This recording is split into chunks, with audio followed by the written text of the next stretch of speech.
अकबर बीरबल की कहानी। बीरबल ने चोर को पकड़ा। ये कहानी बादशाह अकबर के जमाने की है। एक बार एक व्यापारी अपने किसी काम से कुछ दिनों के लिए प्रदेश से दूर गया हुआ था।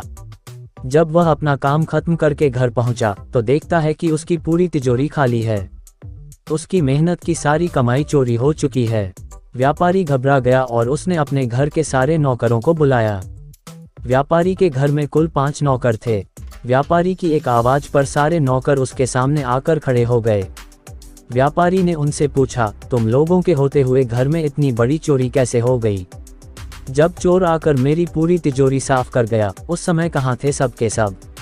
एक नौकर ने जवाब दिया, हमें नहीं पता, ये चोरी कब हुई मालिक, हम सो रहे थे। उसकी यह बात सुनकर व्यापारी गुस्से से आग बबूला हो उठा और बोला, मुझे तो लगता है कि तुम 5 में से किसी एक ने ही चोरी की है। तुम्हारा हिसाब अब बादशाह अकबर ही करेंगे। ये कहता हुआ वो महल की ओर चल पड़ा। बादशाह अकबर अपने दरबार में बैठकर जनता की समस्या सुन रहे थे कि तभी व्यापारी वहां पहुंच गया। व्यापारी ने कहा, न्याय हुजूर, न्याय, मेरी समस्या को दूर करें। बादशाह ने पूछा, क्या हुआ? कौन हो तुम और क्या है तुम्हारी समस्या? व्यापारी बोला, मैं आप ही के राज्य में रहने वाला एक व्यापारी हूँ महाराज। एक जरूरी काम से कुछ दिनों के लिए प्रदेश से बाहर गया था। जब वापस आया तो मेरी सारी तिजोरी लुट चुकी थी। मैं बर्बाद हो गया हुजूर, मेरी मदद करें। ये सुनकर बादशाह ने व्यापारी से कुछ सवाल पूछे, जैसे कितना सामान चोरी हुआ, क्या उसे किसी पर शक है आदि। सवालों के जवाब मिलने के बाद अकबर ने व्यापारी का मामला बीरबल को सौंप दिया और कहा कि असली चोर को पकड़ने में बीरबल उसकी मदद करेंगे। अगले दिन बीरबल व्यापारी के घर पहुंचे। उन्होंने सभी नौकरों को बुलाया और उनसे पूछा कि चोरी की रात वो सभी कहाँ थे।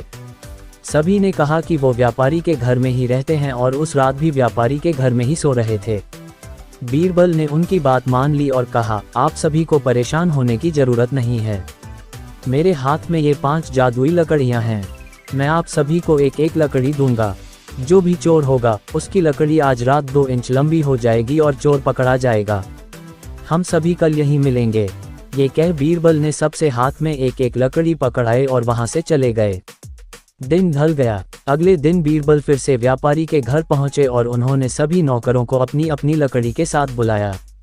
जब बीरबल ने सबकी लकड़ी देखी तो उन्होंने देखा कि एक नौकर की लकड़ी 2 इंच छोटी है। बस फिर क्या था, बीरबल ने तुरंत सिपाहियों को उस नौकर को पकड़ने का आदेश दिया। व्यापारी इस पूरी घटना को समझ नहीं पाया और असमंजस से बीरबल की तरफ देखने लगा। बीरबल ने व्यापारी को समझाया कि कोई लकड़ी जादुई नहीं थी, लेकिन चोर को इस बात का डर था कि उसकी लकड़ी 2 इंच बड़ी हो जाएगी और इस डर से उसने अपनी लकड़ी को 2 इंच काट दिया और वह पकड़ा गया। व्यापारी बीरबल की चतुराई से बहुत प्रभावित हुआ और उसका धन्यवाद किया। कहानी से सीख। दोस्तों, बीरबल ने चोर को पकड़ा कहानी से हमें ये सीख मिलती है कि गलत काम चाहे जितना भी चतुराई से किया जाए, लेकिन वो सभी की नजरों में आ जाता है और उसका अंजाम हमेशा बुरा ही होता है। अकबर बीरबल की कहानी, उम्र बढ़ाने वाला पेड़। एक समय की बात है जब बादशाह अकबर का परचम पूरे विश्व में फैलने लगा था। उसी दौरान तुर्किस्तान के बादशाह को अकबर की बुद्धिमत्ता की परीक्षा लेने की सूझी। तुर्किस्तान के बादशाह ने अपने दूत को संदेश पत्र देकर कुछ सिपाहियों के साथ दिल्ली रवाना किया। बादशाह ने पत्र में लिखा था, मुझे सुनने में आया है कि भारत में ऐसा पेड़ है जिसके पत्ते को खाकर इंसान की आयु बढ़ाने में मदद मिल सकती है। अगर यह बात सच है तो मेरे लिए उस पेड़ के कुछ पत्ते जरूर भेजें। जब अकबर ने उस पत्र को पढ़ा तो वह सोच में पड़ गए। इस चिंता से उबरने के लिए अकबर ने बीरबल का सहारा लिया। बीरबल की सलाह पर बादशाह अकबर ने तुर्किस्तान से आए सिपाहियों और दूत को कैद करने का आदेश दिया। सिपाही और दूत के कैदखाने में कई दिन बीत जाने के बाद अकबर और बीरबल एक दिन उनसे मिलने गए।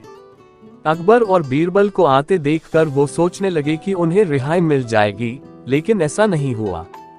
बादशाह अकबर जब उनके पास पहुंचे तो उन्होंने दूत से कहा, जब तक इस किले की 1-2 ईंट गिर नहीं जाती तब तक आप लोगों को आजाद नहीं करेंगे। ऐसा होने तक आप सभी के लिए यहाँ खाने पीने का पूरा इंतजाम किया जाएगा। इतना कहकर बादशाह अकबर और बीरबल वहां से चले गए। उनके जाने के बाद दूत और सिपाही कैद से निकलने के लिए उपाय सोचने लगे। जब कोई रास्ता नजर नहीं आया तो भगवान से प्रार्थना करने लगे। जल्द ही उनकी प्रार्थना रंग लाए और कुछ दिनों बाद अचानक तेज भूकंप आया और भूकंप के कारण किले का एक भाग टूटकर गिर गया। ये घटना के बाद दूत ने अकबर के पास किले की दीवार गिरने की खबर भिजवाई। ये खबर सुनते ही बादशाह अकबर को अपना वादा याद आया और उन्होंने तुर्किस्तान के दूत व सिपाहियों को दरबार में प्रस्तुत होने का आदेश दिया। उनके दरबार में पहुंचते ही बादशाह अकबर बोले, अब तो आप सबको अपने बादशाह के द्वारा भेजे गए पत्र का उत्तर मिल गया होगा। अगर अब भी आपको समझ नहीं आया है तो मैं समझा देता हूँ। तुम सिर्फ 100 लोग हो और तुम्हारी आह सुनकर किले का एक हिस्सा गिर गया, तो सोचो जिस देश में हजारों लोगों पर अत्याचार होते हैं उस देश के बादशाह की आयु कैसे बढ़ेगी। लोगों की आह से उसका पतन तो निश्चित है। हमारे भारत देश में किसी गरीब पर अत्याचार नहीं होता, यही होता है आयुवर्धक वृक्ष। उसके कुछ दिन बाद बादशाह ने उन सभी को उनके देश भेज दिया है और रास्ते में होने वाले खर्चे के लिए कुछ पैसे भी दिए। दूत ने तुर्किस्तान पहुंचकर भारत में घटित सारी बात विस्तार से बादशाह को बताए। अकबर बीरबल की बुद्धिमत्ता देखकर तुर्किस्तान के बादशाह ने दरबार में उनकी बहुत प्रशंसा की। कहानी से सीख। इस कहानी से यह सीख मिलती है कि सभी के साथ प्रेम से रहना चाहिए और कमजोर पर अत्याचार नहीं करना चाहिए। साथ ही वही देश तरक्की करता है जहां प्रजा सुखी रहती है। एक वक्त की बात है, बादशाह अकबर अपने दरबारियों के साथ दरबार में मौजूद थे। तभी उनके मन में एक बात आती है। बादशाह बोलते हैं कि मेरे आसपास हमेशा बुद्धिमान लोग रहते हैं और मैं उनके बीच रहकर बोर हो गया हूँ।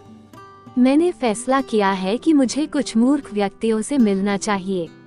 अकबर बीरबल से कहते हैं, तुमने हमेशा हमारी मदद अपने ज्ञान और चतुराई से की है।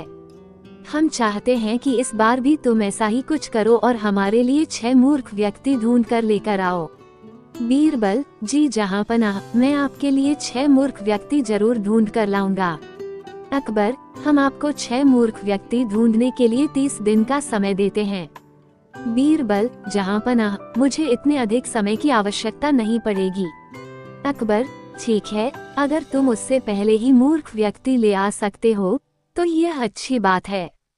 इसके बाद बीरबल मूर्ख व्यक्तियों की तलाश में निकल पड़ता है। बीरबल रास्ते में पूरा समय इसी सोच में था कि उसे वो मूर्ख लोग कहाँ मिलेंगे। तभी उसे गधे पर बैठा एक आदमी दिखाई देता है जो सिर पर घास की गठरी रखे हुए था। बीरबल ने तुरंत घोड़ा रोका और उससे उसकी पहचान पूछने लगा। बीरबल, कौन हो तुम और ऐसे गधे पर बैठकर और घास अपने सिर पर लेकर क्यों जा रहे हो? व्यक्ति, मैं रामू हूँ और मेरा गधा कमजोर व थका हुआ है, इसलिए गधे का बोझ कम करने के लिए मैंने घास की गठरी अपने सिर पर रखी है। ये सुनकर बीरबल सोचता है कि मुझे पहला मूर्ख व्यक्ति मिल गया। फिर बीरबल उससे कहता है कि तुम जानवरों के बारे में इतना सोचते हो, इसलिए मैं तुम्हें बादशाह अकबर से इनाम दिलवाऊंगा। ये कहकर बीरबल उस व्यक्ति को अपने साथ चलने के लिए कहता है। इनाम की बात सुनकर रामू बीरबल के साथ हो लेता है। बीरबल और रामू कुछ दूर चले ही थे कि बीरबल को 2 व्यक्ति आपस में लड़ाई करते हुए दिखाई दिए। बीरबल उन दोनों व्यक्तियों को लड़ने से रोकता है और उनसे पूछता है कि तुम दोनों कौन हो और किस बात के लिए लड़ रहे हो? पहला व्यक्ति, जनाब मेरा नाम चंगू है। दूसरा व्यक्ति, और मेरा मंगू है। मंगू, जनाब मुझे चंगू कहता है कि इसके पास शेर है जिसे वो मेरी गाय के शिकार के लिए छोड़ेगा। चंगू, हाँ मैं ऐसा ही करूँगा और मुझे बहुत मजा भी आने वाला है। बीरबल, कहाँ है तुम लोगों की गाय और शेर? मंगू, जनाब जब भगवान हमें वरदान देने आएंगे तो मैं उनसे गाय मांगूंगा और चंगू शेर मांगेगा जिसे यह मेरी गाय पर छोड़ने की बात कर रहा है। बीरबल, अच्छा ये बात है। उनकी बातें सुनकर बीरबल समझ गया कि उन्हें 2 और मूर्ख व्यक्ति मिल गए हैं। बीरबल इनाम की बात कहकर उन्हें भी अपने साथ ले लेता है। उन तीनों को लेकर बीरबल अपने घर पहुंचता है और फिर सोचने लगता है कि बाकी के मूर्ख व्यक्ति कहाँ से ढूंढ कर लाऊं। बीरबल उन तीनों मूर्खों को अपने घर में ही रहने के लिए कहकर बाहर चला जाता है। जब बीरबल और मूर्ख लोगों को ढूंढने के लिए बाहर आता है तो उसे एक व्यक्ति दिखाई देता है जो कुछ ढूंढता रहता है। बीरबल उसके पास जाकर पूछता है कि आप क्या ढूंढ रहे हैं? व्यक्ति, जनाब, मेरी अंगूठी कहीं गिर गई है, जिसे मैं काफी समय से खोज रहा हूँ, लेकिन मुझे नहीं मिल रही है। बीरबल, क्या आपको पता है कि अंगूठी कहाँ गिरी थी? व्यक्ति, दरअसल मेरी अंगूठी यहाँ से दूर उस पेड़ के पास गिरी थी, लेकिन वहाँ अंधेरा होने के कारण मैं यहाँ उसे ढूंढ रहा हूँ। बीरबल, अच्छा ये बात है। आप कल हमारे साथ बादशाह के दरबार में चलो। मैं बादशाह अकबर से आपको दूसरी अंगूठी देने के लिए कहूँगा। व्यक्ति, अच्छा ठीक है, फिर खुश होकर अगले दिन सुबह बीरबल दरबार में उन चारों मूर्खों को लेकर पहुँचता है। बीरबल, बादशाह अकबर, मैं आपके कहे अनुसार मूर्ख व्यक्तियों को ढूंढ कर ले आया हूँ। अकबर, बीरबल, तुमने तो एक ही दिन में मूर्ख व्यक्ति ढूंढ लिए, क्या हमारे राज्य में मूर्खों की संख्या अधिक है और तुम यकीन के साथ कैसे कह सकते हो कि ये व्यक्ति मूर्ख हैं? बीरबल ने बादशाह से सारी बातें बताई। फिर अकबर कहते हैं कि ये तो केवल 4 ही लोग हैं, बाकी के 2 मूर्ख कहाँ हैं? बीरबल, जहाँपनाह, यहाँ पर 6 मूर्ख व्यक्ति हैं। अकबर, यहाँ कहाँ हैं और कौन है, हमें भी बताओ। बीरबल, जहाँपनाह, एक तो मैं स्वयं हूँ। अकबर, तुम मूर्ख कैसे हुए? बीरबल, मैं इसलिए मूर्ख हूँ क्योंकि मैं इन मूर्खों को खोजकर लाया। अकबर, फिर अकबर हंसने लगता है और कहता है कि मैं समझ गया कि दूसरा मूर्ख कौन है, पर मैं तुमसे सुनना चाहता हूँ। बीरबल, दूसरे आप हैं जहाँपनाह, जो आपने मुझे मूर्ख व्यक्तियों को लाने के लिए कहा। बीरबल की बातें सुनकर अकबर उसकी प्रशंसा करने लगते हैं और कहते हैं कि बीरबल के पास हर सवाल का जवाब होता है। कहानी से सीख, दिमाग और चतुराई से हर मुश्किल काम आसान हो सकता है, लेकिन ऐसे कामों में अपना कीमती समय व्यर्थ नहीं करना चाहिए जिसका कोई मतलब न हो। तो दोस्तों, कैसी लगी आज की कहानी? कमेंट्स करके ज़रूर बताइएगा। तो फिर मिलते हैं एक नई कहानी के साथ। तब तक के लिए नमस्कार, आदाब, जय हिंद, जय भारत।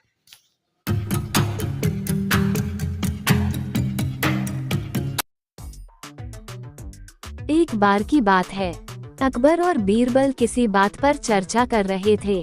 तभी एक क्षण ऐसा आया जब राजा अकबर ने कहा, बीरबल, दुनिया में हर 100 आदमी के पीछे एक अंधा व्यक्ति होता है।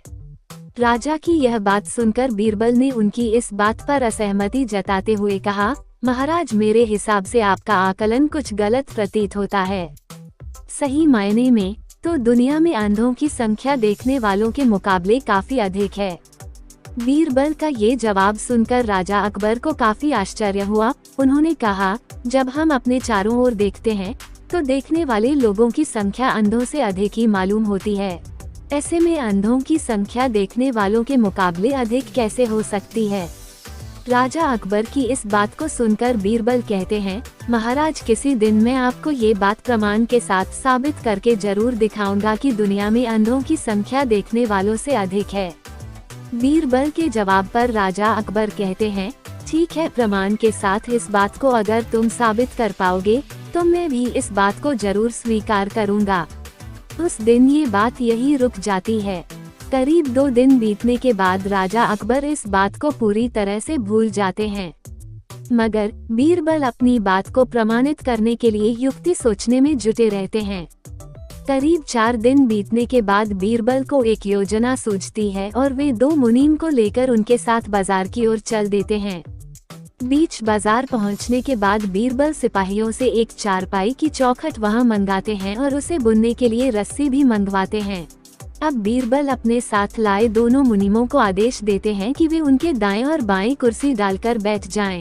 साथ ही इस बात का ध्यान रखें कि दाएं बैठने वाले मुनीम उनके राज्य में मौजूद अंधों की सूची तैयार करेंगे और बाएं बैठने वाले मुनीम देखने वालों की सूची। बीरबल का आदेश मानते हुए दोनों मुनीम अपना काम करने के लिए कमर कस लेते हैं और बीरबल चारपाई बुनने का काम शुरू कर देते हैं। बीरबल को बीच बाजार चारपाई बुनते देख धीरे धीरे वहां लोगों की भीड़ जमा होने लगती है।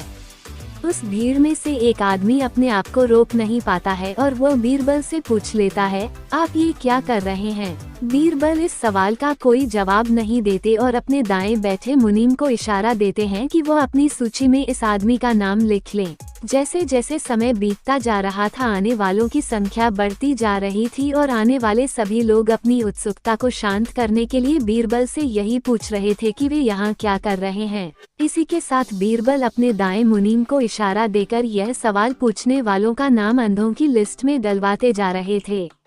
तभी अचानक वहाँ एक आदमी आता है जो बीरबल से पूछता है कि इतनी धूप में बैठकर आप चारपाई क्यों बन रहे हैं?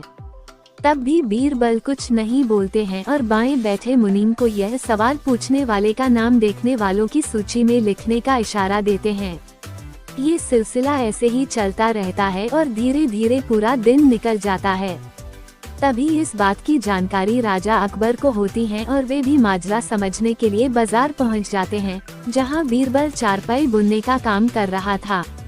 राजा भी बीरबल से ये सब करने के पीछे की वजह जानना चाहते हैं, इसलिए वो बीरबल से सवाल करते हैं कि बीरबल ये तुम क्या कर रहे हो? राजा का सवाल सुनते ही बीरबल अपने दाएं बैठे मुनीम को आदेश देते हैं कि अपनी अंधों की लिस्ट में महाराज अकबर का नाम भी शामिल कर दो। बीरबल की यह बात सुनकर राजा अकबर को थोड़ा गुस्सा आया और आश्चर्य भी हुआ। राजा अकबर ने कहा, बीरबल मेरी आंखें पूरी तरह से ठीक हैं और मैं सब कुछ अच्छी तरह देख सकता हूँ, फिर क्यों तुम मेरा नाम अंधों की सूची में चढ़वा रहे हो? राजा अकबर के इस सवाल बार बीरबल मुस्कुराते हुए कहते हैं, महाराज आप देख सकते हैं कि मैं चारपाई बन रहा हूँ, फिर भी अपने सवाल किया कि मैं क्या कर रहा हूँ। अब महाराज ऐसा सवाल तो एक अंधा व्यक्ति ही पूछ सकता है। बीरबल का यह उत्तर सुन राजा अकबर को समझ में आ गया कि वो कुछ दिन पहले की गई बात को प्रमाणित करने के लिए ये सब कर रहा है। ये बात समझ में आते ही राजा अकबर भी मुस्कुराते हैं और पूछते हैं, बीरबल तो फिर बताओ कि तुमने अपने इस प्रयास से क्या पता लगाया? बताओ देखने वालों की संख्या अधिक है या अंधों की? राजा के सवाल पर बीरबल जवाब देते हैं, महाराज मैंने जो कहा था वही बात सच निकली कि दुनिया में देखने वालों के मुकाबले अंधों की संख्या ज्यादा है। मेरे द्वारा तैयार की गई दोनों सूची का मिलान करने से आप भी इस बात को अच्छी तरह से समझ सकते हैं। बीरबल का उत्तर सुनकर राजा अकबर जोर से हंसते हैं और कहते हैं, बीरबल तुम अपनी बात को साबित करने के लिए कुछ भी कर सकते हो। कहानी से सीख। अकबर बीरबल अंधे बाबा की इस कहानी से यह सीख मिलती है कि दिखाई देने के बाद भी मूर्खतापूर्ण सवाल करने वाला व्यक्ति किसी अंधे के समान ही होता है। तो दोस्तों मिलते हैं फिर एक नई कहानी के साथ, तब तक के लिए जय हिंद जय भारत।